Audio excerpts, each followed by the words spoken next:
Bonjour, bienvenue dans les rendez-vous de l'Anacofi. Au programme Actualité de la rentrée et gestion de la crise. Et avec moi, 3 représentants de l'Anacofi.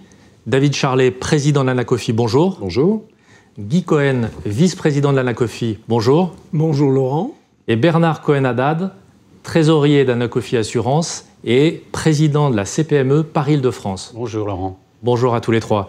David, pour commencer, ça aura échappé à personne, on vit un moment très très particulier. Pour autant, c'est la rentrée de l'Anacofi. Vous avez organisé vos universités d'été, vous avez participé à des salons, Patrimonia notamment. Tout se passe comme d'habitude ? Alors, tout se passe comme d'habitude. Nous aurions aimé que tout se passe comme d'habitude. Alors, la première chose qui n'était pas habituelle, c'était l'université d'été elle-même, qui n'avait jamais existé en journée publique. Ce que l'on peut dire, c'est que ça a été un succès. Succès d'autant plus, alors j'allais dire, d'autant plus facile. Bon. Que nous avons été les premiers à tirer. On a été les premiers à organiser un événement. Il n'y en avait pas eu avant. C'était coupé depuis très longtemps. Il a été assez difficile. Cette journée publique a été difficile à organiser, mais elle s'est très bien déroulée. Et puis elle arrivait en clôture d'une semaine de travail qui sont les véritables universités d'été. Ça, c'était, j'allais dire, le point zéro de la campagne d'événements. Nous voulions d'ailleurs, nous présentons ça comme un événement de lancement des autres. Et ensuite, eh bien, on a la saison des salons qui ne se passe pas tout à fait comme les autres. On a déjà eu 3 événements annulés alors qu'on n'a même pas un mois de rentrée d'événements. Patrimonia, c'est fait. Patrimonia, c'est ce que l'on a vu, c'est un événement professionnel de bonne facture, plus petit, de bonne facture. Je pense que ceux qui y étaient reconnaîtront, on y a travaillé, il y a eu moins de monde, mais c'était assez plaisant, dans les conditions assez difficiles que nous connaissons. La question, c'est après. Qu'est-ce qui va se passer dans les semaines à venir ? Nous savons que 3 événements ont déjà été annulés, nous savons que d'autres essayent de se programmer en plus. Alors ça, c'est ma surprise. Ces 3 événements déjà annulés, 3 ont été annoncés comme devant se faire, alors qu'on ne sait pas trop bien si on pourra faire les événements jusqu'à la fin de l'année. Voilà le cadre de cette rentrée côté événement, et du coup, ça impliquera aussi un peu ce qui se passera au niveau communication. Alors Bernard, je crois qu'on discute beaucoup en ce moment avec votre casquette CPME. Vous êtes au centre des discussions, au cœur des discussions sur Paris.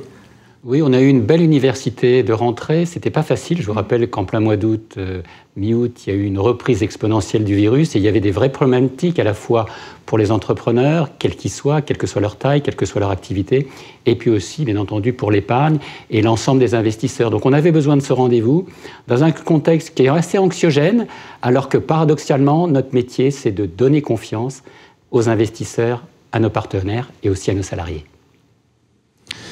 David, pendant cette crise, alors notamment avec le confinement, il y a le télétravail, on a digitalisé beaucoup nos relations.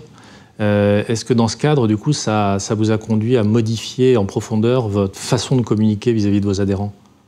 Alors, en profondeur, très largement en tout cas. On a dû installer des nouveautés. Et les installer, ce n'était pas juste les créer temporairement. Il va falloir considérer qu'elles seront installées dans la durée.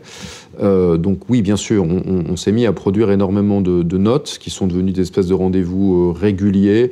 Notes sur comment on s'occupe de son entreprise, notes sur comment on s'occupe de ses salariés, notes sur comment tout simplement l'Anacofi fonctionne et arrive à pouvoir aider ses membres. En plus de tout ce que l'on avait, on a évidemment utilisé tous les réseaux sociaux, on a utilisé tout ce qui était digital, alors que tout s'arrêtait, c'est-à-dire que par exemple, cette émission s'est arrêtée parce que les studios n'étaient plus disponibles. Les émissions de radio que nous faisions, c'était pareil, les studios ont fermé. Donc il a fallu inventer à la fois un mode palliatif et en même temps un nouveau mode pour pouvoir diriger de l'information vers nos membres. Il en ressortira des webinaires réguliers, régionaux. Pourquoi ? Parce qu'on n'a aussi pas pu aller sur le terrain dans les régions comme on le faisait d'habitude. Donc un certain nombre de ces outils vont rester.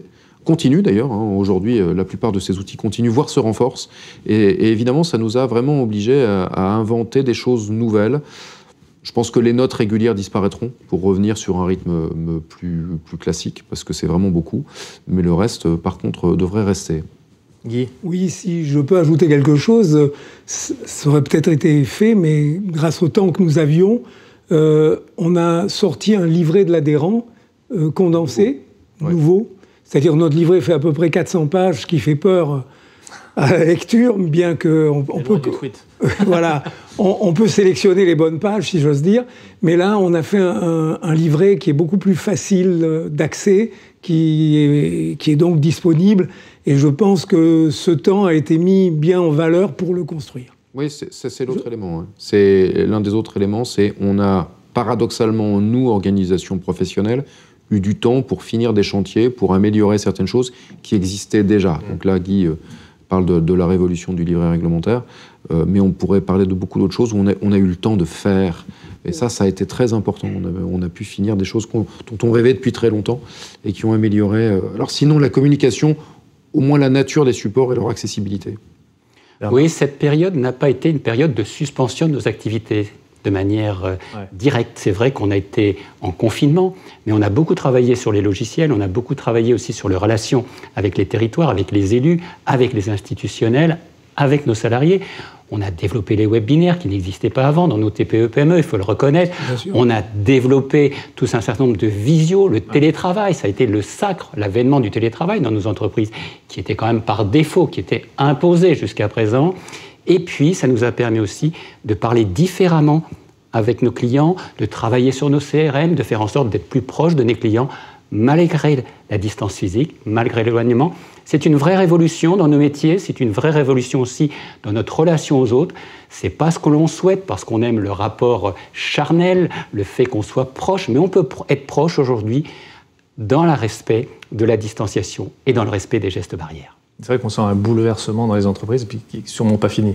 Oui, et aujourd'hui, alors que l'on passe en zone écarlate en Île-de-France, il faut le reconnaître, on doit faire encore plus attention à travers ces respects des protocoles qui sont extrêmement lourds pour nos entreprises, qui ne sont pas anodins. Ils coûtent aux entrepreneurs, ils coûtent aussi à nos salariés. Ce n'est pas anodin, on n'est pas dans la même posture aujourd'hui, on vit différemment l'entreprise.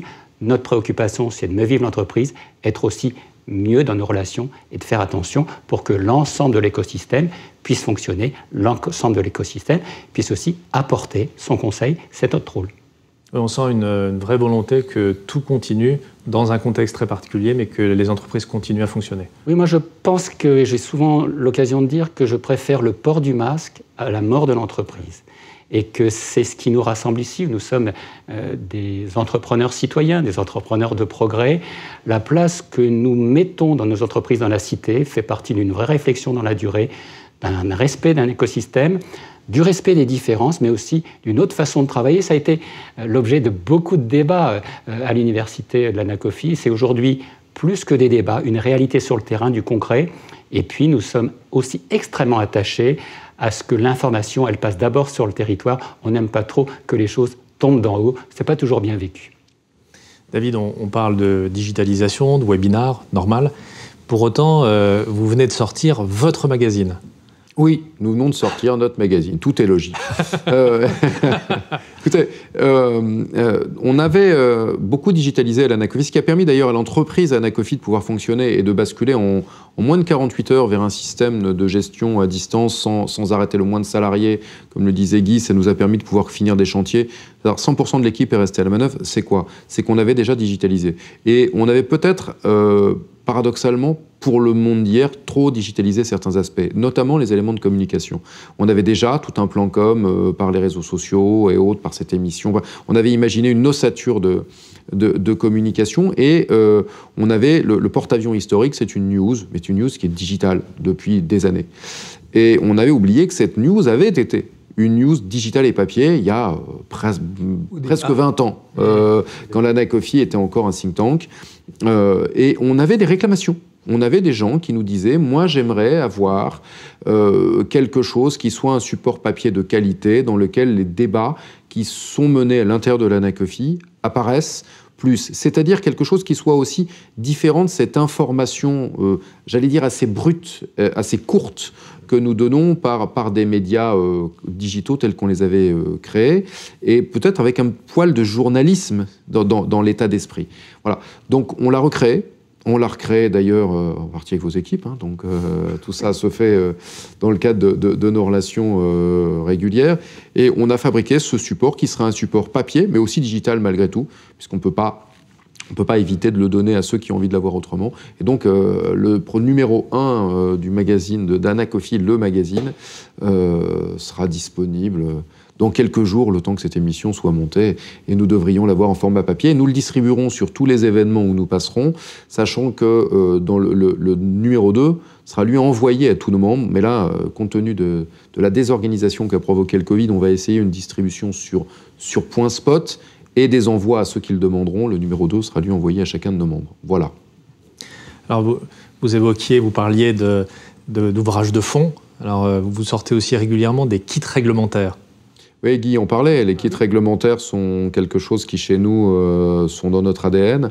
On a toujours voulu aider nos membres. Et ce que nous avons fait, c'est que la réforme dont parlait Guy est en fait que ce qui était le livret de l'adhérent, dans lequel au départ il y avait toutes les explications sur comment marche l'Anacofi, les obligations réglementaires, les kits de documents, on a tout coupé.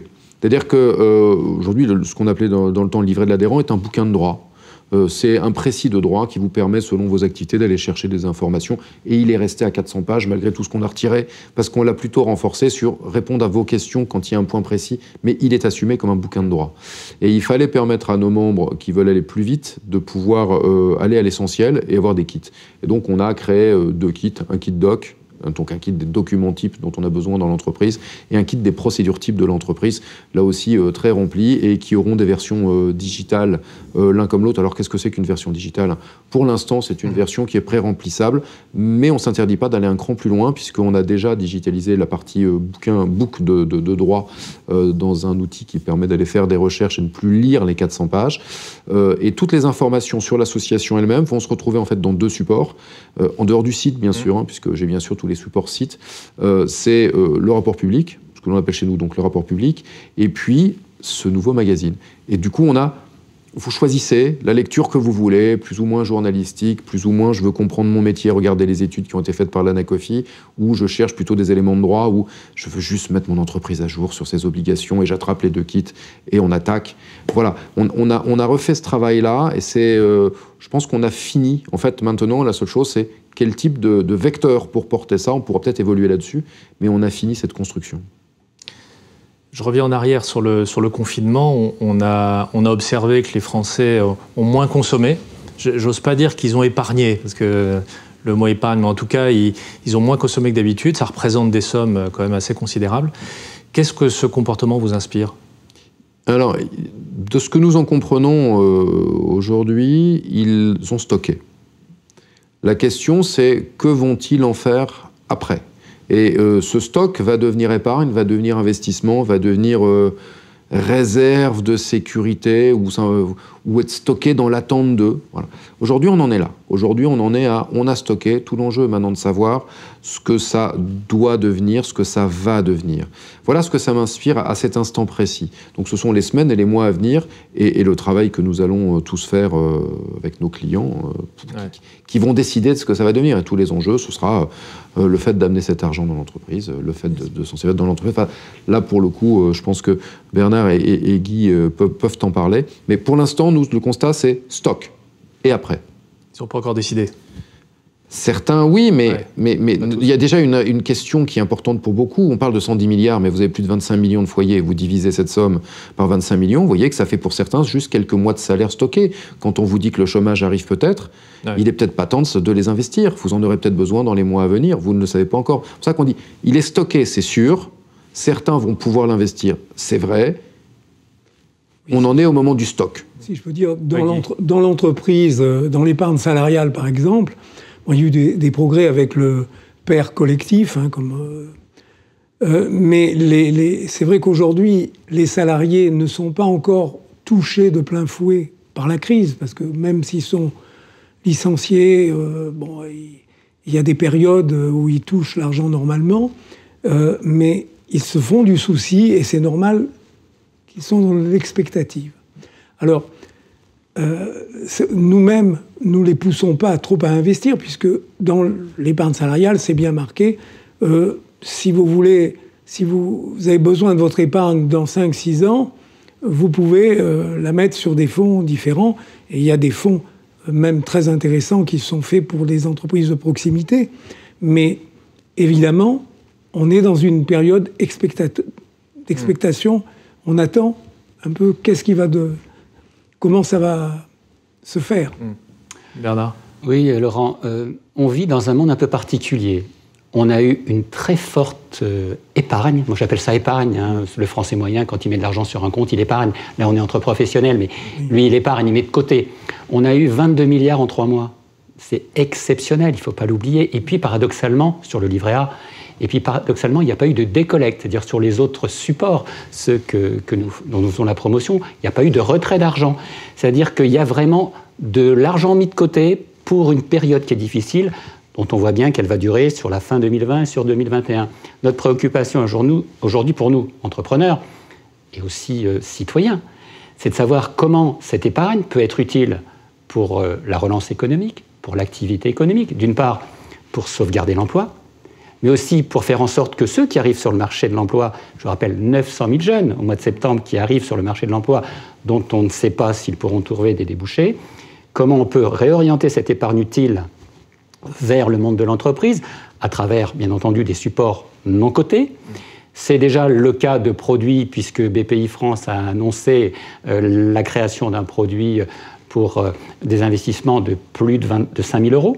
Il est important pour nous aussi de faire cette information vis-à-vis de nos clients, vis-à-vis de ceux qui ont de l'argent de côté, pour que cette épargne, excusez-moi le terme, ne soit pas stérile. C'est ça aussi notre rôle de métier.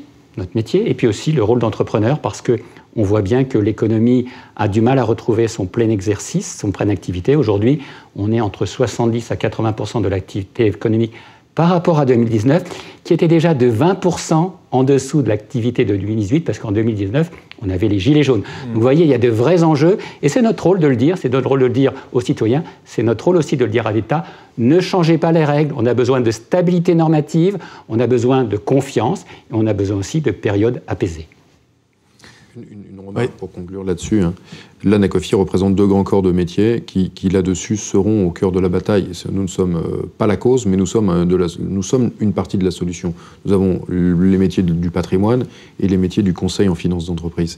Il est très clair que dans ce qui se dessine, et dans les mois et dans les années à venir, ce sont nos métiers qui seront à la manœuvre principalement pour accompagner ceux qui auront besoin de conseils. Bien sûr, certains se débrouilleront tout seuls, mais ceux qui auront besoin de conseils, c'est dans nos corps de métier qu'ils viendront. Et à ce titre-là, je rappelle quand même que l'Anacofi, c'est à peu près 50% des troupes des deux corps de métier. Donc, très logiquement, on sera à la manœuvre pour essayer d'aider à réfléchir.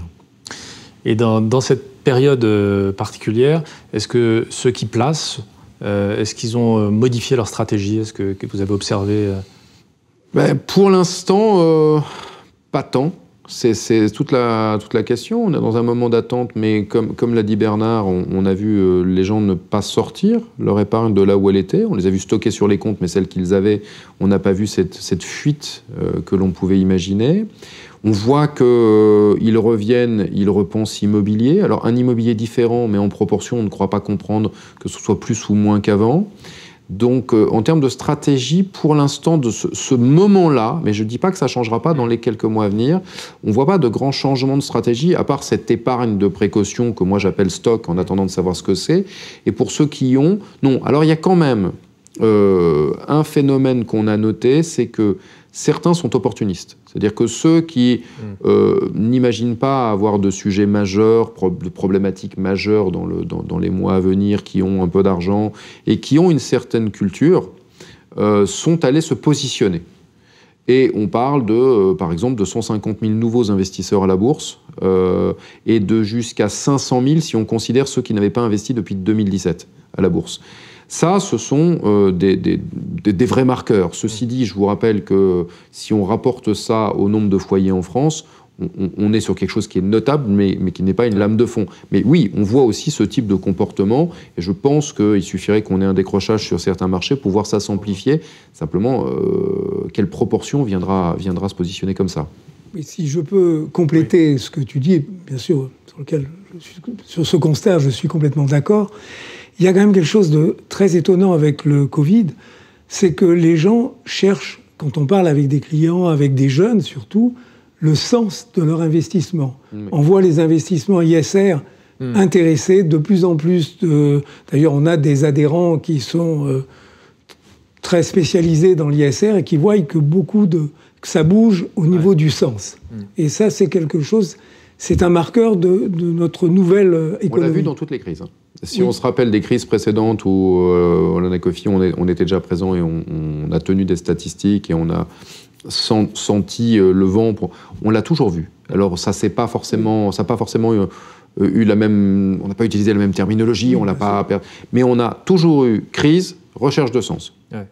Ouais, dans les investissements. Et la dernière crise que nous avions loupée, c'est que nous n'avions pas les outils. Donc le jeu du moment, c'est de fournir les outils pour pouvoir faire ça. Et je me souviens de tous les débats qu'on avait à l'époque. On avait fait des réunions sans fin à Bercy, au Parlement et autres. Et on n'a pas pu livrer des outils utilisables au moment où il y avait cette appétence. Voilà. Là, on est dans un univers un petit peu différent aujourd'hui où on travaille à livrer les outils. Oui, les outils utiles, c'est aussi la défiscalisation. Alors, vous savez, c'est un gros mot en France de parler de la défiscalisation. Ouais. Néanmoins, oui, on n'aime pas trop en parler. Néanmoins, y compris dans l'investissement socialement responsable, il faut penser à des nouveaux produits qui permettent aux investisseurs, surtout les plus petits, parce que c'est c'est un apprentissage, l'investissement, y compris responsable, de pouvoir y trouver un avantage. On ne peut pas demander aux particuliers, voire aux entrepreneurs, d'investir s'il n'y a pas de rentabilité. Et aujourd'hui, c'est bien, la quadrature du cercle. On a des taux bas, on a des taux de rendement qui ne sont pas exceptionnels, et il faut néanmoins que l'État fasse un geste supplémentaire. Et si on veut drainer cette économie, et cette épargne surtout vers l'économie de proximité, il faut encore y donner du sens. C'est vrai, ça a bien été rappelé par Guy et par David. Encore faut-il que l'État y donne aussi un avantage, et cet avantage, il doit se construire avec les professionnels. David, on parlait de placement, on a connu récemment plusieurs incidents de marché. Est-ce que ces événements, ils ont des conséquences pour à la fois les épargnants et pour vos adhérents ? Alors, ils auront forcément des conséquences. Si les entreprises ou les fonds vont au tapis ou même simplement perdent une partie de leur valeur, il est évident que ça aura des conséquences pour les épargnants et ça aura forcément des conséquences aussi pour ceux qui auront conseillé ces investissements. Même s'ils ne sont pas fautifs, c'est-à-dire même s'ils ont fait leur travail, il en restera quelque chose. Et le dégât d'image, c'est toujours quelque chose qui est très, très difficile à réparer. Donc là, on a une action qui est importante à mener. Les professionnels doivent vraiment faire leur boulot. Leur boulot, c'est quand il y a un incident, et il y en aura peut-être d'autres, eh bien, on va vers son client, on échange avec son client, et on veille à avoir conseillé les choses en son âme et conscience et dans le respect des procédures. Pourquoi ? Mais parce que si on a respecté les procédures et quand on est un professionnel formé, on l'a fait en son âme et conscience, c'est s'être trompé. Mais s'être trompé, dans tous les métiers, ça peut exister. Vos RC professionnels sont là pour ça. Et peut-être même, n'êtes-vous même pas fautif. C'est-à-dire que le décrochage d'une entreprise, c'est le décrochage d'une entreprise. S'il n'était pas prévisible, voilà. Et il pourrait y en avoir d'autres. Donc les incidents que nous avons pour l'instant, on en connaît deux principaux, dont les noms circulent dans la presse. On va voir comment ça se passe. Il faut absolument comprendre que chacun doit serrer les rangs et faire son boulot. Et l'un des boulots dans une crise, c'est d'accompagner son client. Ça a été de correctement le conseiller dans le cadre de ses investissements. Et maintenant que ça décroche, il y a des règles, il y a le traitement de ce qu'on appelle les réclamations, il y a l'obligation de se rapprocher sans délai de son client quand un produit se comporte de façon anormale. Il faut absolument que chacun le fasse. Et puis après, mon Dieu, chacun assumera. S'il a bien fait son travail, c'est un incident de marché et ça en restera là. Il aura à traiter la relation avec son client. Le dégât d'image, encore une fois, gardez ça en tête. Mais mon Dieu, le client aussi a peut-être eu, lui, dans sa vie, des problématiques inenvisageables. Donc ça peut s'expliquer. Et puis ceux qui auront fait des grosses bêtises et qui seront, à l'évidence, très peu nombreux, parce que j'entends les masses et je connais les masses totales accompagnées par nos professionnels. Oui, il y aura certainement des incidents, mais et avec des gens sanctionnés. De ce que je comprends, je rappelle quand même, on parle de quelques milliards, ce qui est énorme, dès qu'on dit milliards, c'est colossal. Enfin, je voudrais rappeler quand même que... Moins aujourd'hui qu'il y a. Oui, mais enfin, juste un chiffre, les membres de l'Anacofi, chaque année, les petites années, font bouger, je n'ai pas parlé d'encours, font bouger par leurs clients plus de 50 milliards d'euros. Voilà. Donc, ça permet de relativiser quand on sait que les solutions qui décrochent là dont on parle sont des solutions qui n'ont pas été intermédiées ou conseillées que par eux, et qui souvent l'ont été par d'autres très grands réseaux. Voilà. Mais il faut que chacun tienne sa place. Guy ? Oui, je crois que là-dessus, sur ces incidents, David a été très complet. C'est quand même très marginal par rapport aux montants qui sont en jeu. Mais enfin, c'est vrai que ça... Mais il pourrait y en avoir d'autres. Attention quand même. Oui. Quand on dit marginal, il faut faire attention quand on dit marginal. Hein, pour ceux qui sont concernés, c'est pas marginal. Oui, pour ceux qui sont concernés, c'est pas du tout marginal. Voilà. C'était exact. Pendant ce confinement, on a beaucoup parlé du bas de laine qu'on a évoqué tout à l'heure des Français. On a aussi beaucoup parlé du rôle des assureurs sur tout ce qui était pour les entreprises, perte d'exploitation, etc. Et il y a, c'est vrai, dans tout ça, une méconnaissance quand même un petit peu de beaucoup de chefs d'entreprise de ce qui est véritablement assuré chez eux. Mais vous, quel regard vous portez sur le rôle des assureurs pendant cette crise ? Je crois que, Laurent, il y a eu une véritable incompréhension parce qu'il y a eu une cacophonie de la part des assureurs, où certains assureurs ont tenu un discours qui n'était pas vu par l'ensemble de la profession, il faut le reconnaître, où certains disaient que c'était garanti, d'autres que c'était pas, certains payaient et d'autres disaient c'est pas dans les contrats. Et bien entendu, nous les entrepreneurs, mais aussi qui étions parfois aussi des intermédiaires, on était un petit peu, excusez-moi, entre deux chaises. Et donc on a vécu ce moment extrêmement difficile où certains contrats remboursaient, d'autres ne remboursaient pas, avec un discours public des assureurs qui n'était pas un discours de solidarité, même si après, la profession a mis plus de 400 millions d'euros dans la balance. Jusqu'à cette annonce, on a été extrêmement perdus.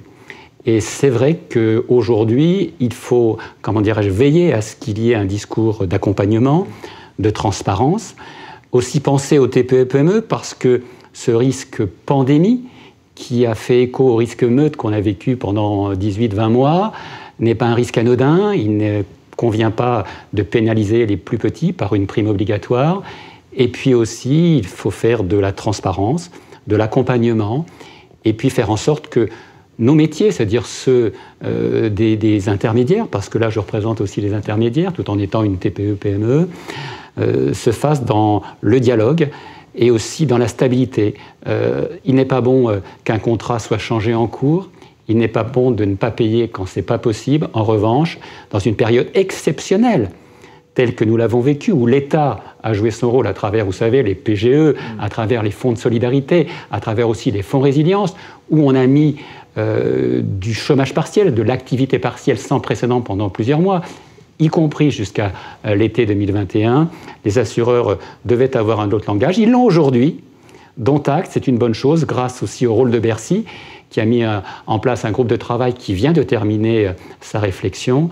On espère tout simplement que le dialogue et surtout l'opérativité des solutions sera équilibrée pour faire en sorte que ce que nous avons vécu ne se reproduise pas. Et c'est pas un moment, d'ailleurs, on a le sentiment que ça a presque exacerbé la sensibilité des chefs d'entreprise à tout ce qui est prévoyance au sens large, quoi.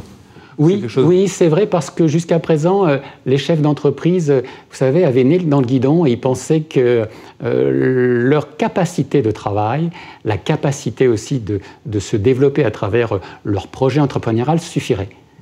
La crise a montré que du jour au lendemain, nous n'étions pas maîtres des fermetures administratives. Nous n'étions pas maîtres de l'incident et de l'incident sur la longue durée, ce qui n'était jamais arrivé auparavant. On a vécu les uns et les autres la crise de 2008, 2009, 2010, 2011. Mais immédiatement, comment dirais-je, on n'a pas été dans la même situation en 2008 et en 2009 que nous avons vécu là, au mois de mars. Une fermeture du jour au lendemain. Et encore aujourd'hui, dans les zones écarlates, à Marseille, à Bordeaux, à Paris, cette situation est sans précédent. C'est pour ça qu'on peut comprendre que les assureurs aient été perturbés. C'est leur rôle aussi de nous rassurer. N'oublions pas, parce que nos entreprises, nos entrepreneurs, y compris nos intermédiaires, ne sont pas toujours informés de l'ensemble de ce qui est contenu dans des conditions particulières, parce que c'est extrêmement technique. Avec une dernière remarque, malheureusement, pour beaucoup de chefs d'entreprise, mais comme c'est le cas pour nous tous, des fois sur d'autres types d'assurances à titre privé, on achète un prix. Et on ne lit pas forcément le contrat. Et ça, on le voit dans tous les domaines. Et je pense que oui, ça a peut-être ouvert un peu les esprits de certains qui, jusqu'à maintenant, cherchaient à payer la prime la plus basse, sans forcément regarder ce qu'il y avait derrière. Et ce qui posait d'ailleurs un problème au conseil que nous sommes, puisque quand un conseil comme nous arrivait en disant un autre prix, mais en essayant d'expliquer les différences de couverture, c'est pas toujours évident d'être accepté. Il achète un prix. Ceux qui raisonnaient comme ça, là, peuvent avoir compris sur certains types de risques, notamment ceux sur l'exploitation. C'est pas forcément un très bon raisonnement dans un univers qui bouge. Voilà. Et ça pourrait nous faciliter à tous la vie, y compris à nous les conseils, quand on va aller leur parler sur ce sujet-là, comme sur un autre. Guy, on s'est rendu compte que cette crise, elle a un impact qui est très différencié selon les secteurs d'activité. On le voit encore avec les fermetures administratives. Comment vos adhérents ont traversé la crise? Alors, nos adhérents ont un effet retard sur la crise. Ça, c'est quelque chose qui arrive un peu plus tard. Leurs clients, les honoraires, les abondements, tout ça suit son cours. Mais ça commence maintenant à se voir. Effectivement, pour l'instant, le moral est là. On sait qu'on a un rôle très important à jouer. Alors, moi, je suis plus spécialisé dans l'entreprise avec les salariés dans l'épargne salariale. Donc, au niveau des salariés, par contre, on sent une inquiétude. Mais, comme je vous l'ai dit tout à l'heure, ils attendent un peu de voir. Mais c'est vrai que tout le monde est très inquiet. Le moral est là chez les intermédiaires pour accompagner, mais l'inquiétude est quand même très forte. Bernard? Oui, Laurent, moi je ferai un focus Île-de-France, si vous me le permettez, par Île-de-France, parce qu'il ne faut pas oublier que c'est la région capitale, c'est 30% du PIB, ce n'est quand même pas rien. Et puis on a été les premiers à rentrer en zone rouge, les derniers à en sortir, et là on est parmi les premiers à venir en zone écarlate. L'Île-de-France, c'est quoi? 1 200 000 entreprises, 6,5 millions de travailleurs salariés et non salariés. Moi, je verrai deux, révélations, entre guillemets, de ces mois derniers, de ces 6 mois que nous venons de vivre. Un, comment on peut travailler différemment dans l'entreprise. L'intrusion du numérique, il faut le reconnaître. On a été contraints de faire appel au numérique alors qu'on le faisait avant du bout des lèvres parce qu'on n'avait pas les moyens, on n'avait pas le temps, on ne savait pas. Ben non, on n'a pas eu le choix, il a fallu le faire du jour au lendemain. Deuxième point, c'est le télétravail. C'est une vraie révolution dans nos métiers, dans nos cabinets. Oui, c'est une vraie révolution dans l'espace public, y compris dans la zone institutionnelle où tous n'étaient pas en capacité de télétravail. Je vous rappelle qu'on a vécu des mois où on ne recevait pas du courrier. La poste ne fonctionnait pas à 100%. Il faut quand même le reconnaître. Et qu'il y a eu des activités dites essentielles et celles qui n'étaient pas. Donc le télétravail est une vraie révolution dans nos entreprises, dans la relation que nous avons avec nos clients, dans la relation que nous avons avec nos fournisseurs, dans la relation que nous avons entre nous, les professionnels, pour pouvoir dialoguer. Ça, c'est nouveau, et ce que l'on essaie de mettre en place, c'est cette façon de travailler autrement, ce que j'appelle mieux vivre, mieux travailler dans l'entreprise, ce télétravail apaisé, ce télétravail non contraint, ce télétravail accepté, et je crois que c'est un chemin à travers l'ensemble des réunions qu'on peut avoir à l'Anacofi, que l'on construit au jour le jour, parce que ce que nous ne voulons pas, c'est une application du télétravail des grandes entreprises vers les petites entreprises. Nous avons besoin d'un autre modèle, d'un autre système, et cet autre système, on le construit ensemble. Si je peux me permettre d'ajouter juste une chose, ce qui est quand même très intéressant de voir, c'est qu'au niveau de nos adhérents, on a vu une conscience sur la solidarité très très forte se manifester et vraiment vis-à-vis des entreprises. Ça aussi, c'était moins visible que cela a été. Bernard, juste... Pardon, Non, je vous en prie. C'était juste pour revenir sur... vous poser une autre question. Est-ce que vous avez l'impression que la vision aujourd'hui que vous projetez, c'était la vision d'hier d'organisations comme la CPME, par exemple? À nous, en Île-de-France, oui, puisqu'on est un certain nombre, mais je ne voudrais pas, et dont David est un membre éminent du prix Étienne Marcel, qu'on a créé il y a 10 ans ensemble. Et David en est des colonnes vertébrales, il nous a toujours soutenus. L'engagement responsable dans le territoire, l'engagement de l'entreprise de proximité, la solidarité aussi de nos clients. Je vous rappelle que les clients auraient pu aller sur les marketplaces. Ils sont restés quand même dans l'économie de proximité. Jamais les bouchers ont tant vendu de leur viande tracée, ni les fromagers, y compris les serruriers, y compris les petits cordonniers. On a eu une solidarité dans un contexte extrêmement difficile. Donc l'engagement citoyen, l'engagement responsable, là aussi le dialogue que l'on a avec nos salariés, c'est sans doute ça la révolution. Encore faut-il qu'on ne l'oublie pas trop vite, parce que vous savez, dès que ça va mieux, on a tendance à tourner les pages ou mettre ce qu'on appelle la poussière sous le tapis. Il faut sans doute aujourd'hui penser différemment. Et si vous me permettez un mot de René Char, qui dit imite le moins possible les hommes dans leur inexplicable maladie à faire des nœuds. Donc il ne faut pas faire des nœuds, y compris des nœuds gordiens, mais de bien essayer de les dénouer. Alors David, je crois que vous avez mené une petite enquête. Oui, on a réalisé une enquête, alors au sortir de l'été, de manière à ce que les gens aient eu une petite période pour essayer de relancer après le confinement. On ne voulait pas faire une enquête à chaud, si je puis dire. Il en ressort des choses évidentes, puis d'autres qui le sont un peu moins. Le premier enseignement, c'est que 50% de nos membres, 51%, considèrent qu'ils vont faire une année aussi bonne, voire meilleure. Ce qui, à mon avis, est assez rare dans les différents métiers dans ce pays. Ça veut quand même dire que les 50 autres % anticipent ce qui s'appelle une crise. Alors, plus ou moins profonde, mais on a donc bien une crise, mais on a quand même une entreprise sur deux qui pense que ça va aller aussi bien, voire mieux, cette année, pas l'année prochaine, tout de suite. Bon. Donc ça, déjà, c'est intéressant. Ce qui est intéressant, c'est d'aller regarder tout en bas. Alors, tout en bas, qu'est-ce qu'on voit? Tout en bas, on voit en gros qu'on a 20% d'entreprises qui sont dans une grande difficulté, mais 7% d'entreprises qui pensent fermer dans les 2 ans.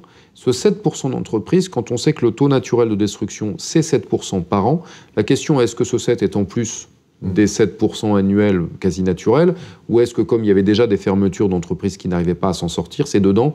Et auquel cas, bon, qu'est-ce qu'on a là? Eh bien, on a une crise dont la profondeur anticipée n'est pas pire que les 2 précédentes crises historiques qu'on a eues dans le métier, qui étaient bel et bien des crises, qui ont purgé partiellement, mais dont on est revenu assez rapidement. Ce qui signifie assez clairement que ce métier considère que, oui, il est en crise, mais il n'est pas en stress extrême, à la différence d'autres domaines. Quand on regarde ensuite, quand on leur demande s'ils envisagent de licencier ou de recruter, on est assez surpris. Ceux qui ont des employés, pour 40% d'entre eux, envisagent de recruter encore, d'augmenter leurs effectifs. Et les autres, c'est majoritairement réduire parce qu'achat de prestations externes. C'est-à-dire, je vais réduire mes équipes, mais si je réduis mes équipes, c'est pour acheter de la prestation extérieure. Donc on est un métier qui est dans une situation particulière, qui a vraiment conscience d'être un métier du conseil sur les domaines dans lesquels les gens et les entreprises vont avoir des besoins à relativement court terme, et qui n'anticipe pas une crise durable pour lui, mais qui dit, oui, je suis bien en crise. Mais là-dessus, on rebondira. Si on leur demande leur approche du digital, alors là, c'est extrêmement intéressant. 80% ne veulent plus se former qu'en digital. Alors là, on a franchi, on était, pour vous donner un ordre de grandeur, on était à 2/3 qui préféraient être formés en digital il y a moins de 18 mois. On est à 80% souhaitent faire exclusivement du digital en formation. C'est brutal. En revanche, quand vous posez la question de participer à des événements, si vous utilisez le terme événement, alors là, vous n'avez plus tout à fait la même chose, puisque vous avez 65% des membres qui soit disent « je veux du présentiel », plus petite partie de ces 65, et l'autre qui disent « peu importe, ça dépendra de quoi on parle ». Voilà. Et donc, vous voyez bien que dès lors qu'on parle événement, se parler, se croiser, et que ce soit l'objet, le digital ne répond pas à cette attente, ne répond que pour 1/3 d'entre eux. Dès qu'on dit remplir une obligation et améliorer ses compétences, c'est fini, c'est en digital. Voilà. Est-ce qu'on aura un retour en arrière plus tard? On verra. Mais voilà des éléments de cette enquête. On a une douzaine de thématiques qui ont été balayées, qui laissent à dire, voilà, métier en crise, bien sûr, comme tous les autres, moins, et qui a conscience que ce soit moins, qui anticipe un rebond, et qui a accepté cette digitalisation. Dernier point sur la digitalisation quand même. Il y a une question qui était... la réponse est spécifiquement intéressante. On leur demande s'ils vont changer leur mode de fonctionnement vis-à-vis de leurs clients. Et là, vous avez une réponse qui est oui, pour 2 domaines. Le premier domaine, c'est les rendez-vous plus facilement à distance. On parle essentiellement sur les clients déjà existants. Et 50% d'entre eux disent « oui, je vais plus digitaliser mon échange avec les clients existants », ce qui n'est pas tous. Et le deuxième, c'est « je vais plus digitaliser les pièces ». Les pièces des dossiers, voilà. Et là, on est sur à peu près 40% qui disent « oui, je vais augmenter ma digitalisation des pièces ». Quand on leur demande « allez-vous vous équiper ?», la réponse est « mais non, c'est fait ». Et ce que cette crise a provoqué, c'est pas l'équipement, il était acheté. Certains payaient des abonnements à l'année pour plein d'outils, des CRM, sauf qu'ils ne savaient pas comment ça marchait. Et bien là, ils sont allés apprendre comment ça marchait. Ils ont fait les tutos pendant qu'ils étaient à l'arrêt. Et donc, on était une profession qui était déjà beaucoup plus digitalisée qu'on ne le disait vu de l'extérieur. Donc, le sujet n'est pas « je vais me digitaliser », c'est « je vais, deux des fonctionnalités m'intéressent, ces deux fonctionnalités-là, je vais les creuser plus ». Voilà ce qui ressort de l'étude qu'on a menée sur nos membres. Guy, dans la période qu'on vit, je sais que vous êtes un grand défenseur de la philanthropie. Oui, tout à fait. Est-ce que c'est compliqué pour ce secteur dans la période qu'on vit? Non, pour la philanthropie, je veux dire au contraire, ça l'a suscité, ça l'a magnifié. La recherche de sens dont on parlait tout à l'heure. Oui, ça rentre dans ce cadre de la recherche de sens. Et nous, à l'Anacofi, David, Bernard, sont toujours été des humanistes, des entreprises dites humanistes, donc très ouverts sur la philanthropie et le sens, et beaucoup de nos adhérents l'étaient déjà également. Là, effectivement, ça a été très fort, et on a remarqué, on a fait un prix de la philanthropie aux universités d'été, et la très bonne surprise, c'est qu'on a vu que beaucoup d'entreprises qui sont chez nous étaient des grands prix de la philanthropie, parce que, notamment chez les CIF, LS Patrimoine, avec Séverine Daniel, qui a fait, pour les CIF, beaucoup de gens étaient étonnés, est arrivé à collecter énormément d'argent parmi ses clients, parmi ses relations, pour le Covid, pour les hôpitaux. On a vu des confrères se réunir pour aider les hôpitaux. Enfin, ça a été quelque chose de très, très important et qui va laisser des traces très positives dans la profession. Et on s'aperçoit que notre écosystème de la finance apporte énormément d'expérience par la philanthropie et beaucoup de commitment, d'engagement des financiers dans la philanthropie. Tout ça se retrouve dans notre livre blanc des universités d'été pour ceux qui voudront le détail. Voilà, très bien. Qui est sorti, qui sort, qui est sorti il y a quelques jours, qui est donc à disposition sur un site dédié et sur le site général, et en plus a été envoyé à tous nos membres et à nos partenaires, donc qui est en accès parfaitement libre. Vous retrouverez les conclusions de l'université d'été, le résumé des travaux, et puis le Grand Prix qui avait été avec FICAD et les résultats de ce Grand Prix avec chacun des nominés, et des nommés plus exactement, ou des primés plus exactement. Voilà, qu'on retrouve et pourquoi ils l'ont été. Une petite question pour finir. Je reviens à l'état d'esprit des collaborateurs, de beaucoup de chefs d'entreprise. C'est un moment où on a perdu les repères. On est un peu en manque de repères nouveaux, parce que finalement, il faut accepter qu'on ne sait pas trop. Et moi, je suis frappé par le fait qu'on sent une baisse de morale. Et ma question, elle est simple, c'est qu'est-ce que vous avez envie de leur dire à ces gens quand vous les rencontrez? Pour les remobiliser, pour leur donner envie, pour leur donner la niaque?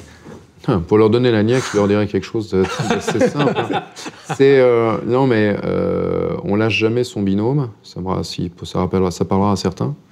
Et c'est dans une crise, on serre les rangs. Et si vous serrez les rangs, vous n'êtes pas seul. Et vous essayez d'avancer. Et il y a des moments dans la vie où il ne faut pas se poser de questions, il faut taper. Et moins vous serez seul, mieux vous vous porterez. Et il ne faut jamais rompre un rang. Voilà. Après, le reste, c'est de la psychologie, de la philosophie, des gens qui vont mal et qui donc craqueront. Et ce que je viens de dire, pour eux, ça ne leur parlera pas. Ceux-là, dans une crise, seront les plus impactés, paradoxalement, parce qu'ils ne se seront pas mis en capacité de résister, ni mentalement, ni avec l'accompagnement des autres, donc à plusieurs. C'est assez simple. Voilà. Dans une crise, on ne ferme pas les yeux, on avance et on le fait le plus possible à plusieurs et sans rompre les rangs. Voilà. C'est tout. On ne va pas leur dire tout va bien se passer. Non, tout ne va pas spécialement bien se passer, mais on travaille à ce que ça se passe mieux pour qu'à un moment on dise finalement ça va. Ce ne sera pas tout de suite. Voilà, point barre. Donc on avance et on ne lâche jamais son binôme. Guy? Oui, comme chaque crise, c'est toujours une opportunité. Il y a toujours une opportunité. Comme dit David, c'est l'occasion de resserrer ses rangs, de resserrer ses collaborations et de chercher une opportunité. Et la solidarité, ça aide énormément. Et souvent, dans les crises, c'est un révélateur aussi de chacun. Et donc, voilà. Et je crois que dans notre profession, s'il y a une inquiétude, il y a aussi ça que l'on sait, on a la conscience que l'on est là pour aider nos clients à passer cette crise et qu'ils comptent sur nous et qu'ils pourront compter sur nous. Laurent, moi j'ai une forte capacité à reconnaître le rôle de résilience des entrepreneurs. Je crois qu'ils ont pris beaucoup sur eux dans une période qui n'était pas facile, et je crois qu'aujourd'hui, le moral des affaires est capable de rebondir. On l'a vu en juillet et en août, vous savez, à travers les chiffres de l'INSEE, on a récupéré très vite alors qu'on ne s'y attendait pas. Moi, si j'avais un seul message à faire passer, c'est de dire ne restez pas seul, persévérez, et si vous vous sentez seul, venez faire un tour à l'Anacofi, vous serez bien reçu. Bon mot de la fin. David, Guy, Bernard, merci beaucoup. Et quant à vous, je vous donne rendez-vous en fin d'année pour une prochaine émission, les rendez-vous de l'Anacofi. À très bientôt.